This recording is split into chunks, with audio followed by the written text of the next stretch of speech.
Helo, Caelad dwi. Myfyrwr yn Ysgol Gwyddorau Eigion, Prifysgol Bangor. Rwy'n sefyll wrth ochr yr Afon Menai, sef dan cil o fôr yn gwahanu Ynys Môn oddi wrth weddill Cymru. Y tu ôl i mi yw'r pont grog eiconig Telford, a cyn i'r bont gael ei chwblhau yn 1826, roedd croes yr Afon Menai yn daith beryglus. Ac roedd hynny oherwydd i broses sydd yn digwydd ar draws y byd. Proses sydd yma'n enwedig yn atgyfdyddiol, o nerth a dram ar byd natur. Rwy'n sôn wrth gwrs am y Llanw.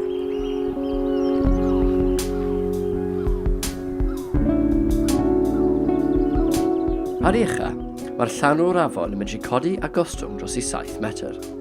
Mae'r llif mawr o ddŵr trwy'r cilfwr yn creu trobyllau ac amchwyddiadau gan roi'r enw enwog i'r rhan yma o'r afon, sef Pwll Cerys. Rhaid i forwyr ofalu cael amseroedd y llanw'n gywir, gall camgymeriad arwain at fath oer. Yn ffodus, mae'n bosib rhagfynegu'r llanw ac mae'n un o ffenomenau mwyaf rhagweladwy byd natur. Ond o ble ddaw'r holl ddŵr? Beth sy'n creu'r llanw a pham y mae dau pob dydd? Roedd y rhain yn gwestiynau oedd yn drysu gwyddonwyr am ganrifoedd, a doedd neb wedi llwyddo i gynnig ateb nes i'r ffisegydd enwog, Syr Isaac Newton, ddatrys y dirgelwch mawr. Daeth Newton o hyd i'r ateb rhwng y ddaear a'r lleiad. Mae yna gamsyniad cyffredin bod y lleiad yn troi o gwmpas y byd, ond mewn gwirionedd mae'r ddau wrthrychnefol yma yn troelli o gwmpas ei gilydd, fel dau sglefwyr yn dawnsio ar ei a. Mae un spin, neu orbit, yn cymryd tua 27 diwrnod, a dyna sut rydym yn cael ein misoedd. Gan fod ein ddaear ni bron 4 waith yn fwy na'r lleiad, dydy'r craidd mas cyffredin ddim yn y canol, ond mewn gwirionedd yn gorwedd ychydig o dan wyneb y ddaear. Ac oherwydd hyn, mae'n orbit o amgylch y pwynt yma lawer llai amlwg nag un y lleiad. Hyn, mae'r orbit yn ddigon i greu grymoedd allgyrchol cryf, all tynnu'r dawnswyr ar wahân. Ond mae atyniad disgyrchiant rhwng y ddwy yn cydbwyso'r grymoedd allgyrchol, ac felly yn ei dal at ei gilydd yn ei spin. Mae grymoedd allgyrchol ar y ddaear i gyd yn tynnu gyda'r un maint i ffwrdd oddi wrth y lleiad. Ond mae'r atyniad disgyrchiant yn y cyfeiriad arall gryfaf pan fydd yn agosach i'r lleiad, ac ar ei wanaf ar ochr arall y ddaear. Mae'r grymoedd yma yn cael ei dylanwad mwyaf ar y dŵr sy'n gorchuddio ein planed. Mae disgyrchiant yn tynnu'r dŵr tuag at y lleiad ar un ochr, ac mae'r grym allgyrchol yn tynnu'r dŵr i ffwrdd o'r lleiad ar yr ochr arall, ac felly yn tynnu'r môr i siap pêl rygbi. Mae'r dau fiwgl yma yw ein llanw uchel, ac mae'r llanw isel fan hyn lle mae yna llai o ddŵr. Felly dyma ateb i'r rhan gyntaf y pos.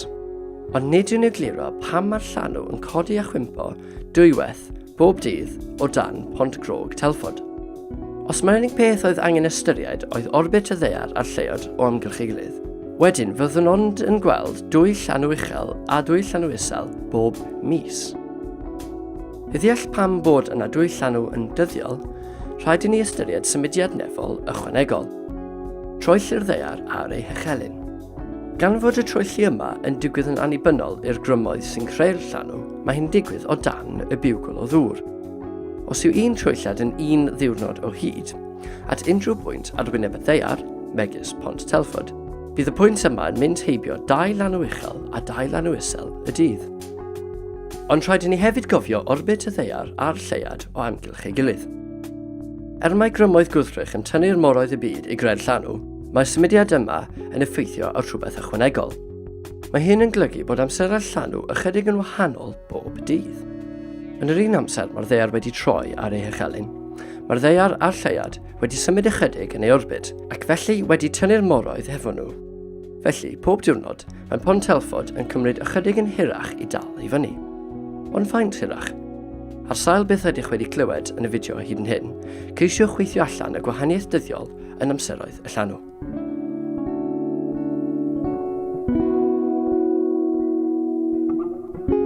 Ar ôl i Newton llwyddo i ddisgrifio ffiseg y llanw, roedd genhedlaeth nesaf o gwyddonwyr yn barod i cwestiynu pwysigrwydd y llanw mewn broses arall fyd-eang, y cylchrediad gwrthdro ddaearegol.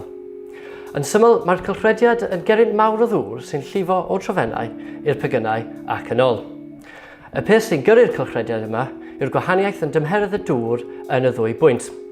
Mae'r llif yn cysylltu wyneb y môr a'r atmosffer gyda'r dyfendiroedd oer y cefnfor. O ganlyniad, mae'r cylchrediad yn allweddol i rheoli hinsawdd y byd. Gadewch ni esgus mae'r tanc hwn yw cefnfor y byd. Yn y trofannau, mae'r dŵr yn cael ei gynhesu gan yr haul.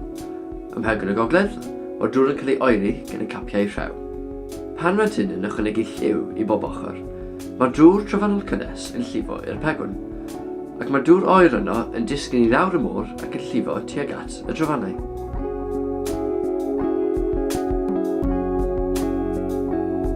Ond ar ôl ychydig, mae'r cylchrediad yn stopio. Pe bai hyn yn digwydd yn y cefnfor, a byddent yn llonydd. Ond mae astudiaethau o cynnta'r cefnfor dyfn yn dweud wrthym nad yw hyn yn wir, a bod rhywbeth amlwg yn cynnal y cylchrediad gwrthdro. Beth allai fod? Y tro hwn, y gwyddonwyr Walter Monk a Carl Wunsch gwnaeth darganfod yr ateb, ac nid tan 1998. Fel Newton, roedd yr ateb uwch ei pennau. Dangosodd Monk a Wunsch mae'r lleiad a'i grym ar y llanw sy'n cyfrannu digon o egni i droi'r môr. Mae'r egni hwn yn ddigon i dynnu'r dŵr o ddyfendiroedd oer y trofannau i'w gynhesu gan yr haul eto i gadw'r cylchrediad i fynd. Wedi cwblhau'r arbrawf, mae'n amlwg mae'r llanw yn fwy bwysig na ond chodi a chwympo dŵr yn dyddiol ar hyd ein harfordir. Mae ei heffaith yn llawer dyfnach yn effeithio ar brosesau sy'n rheoli ein holl blaned.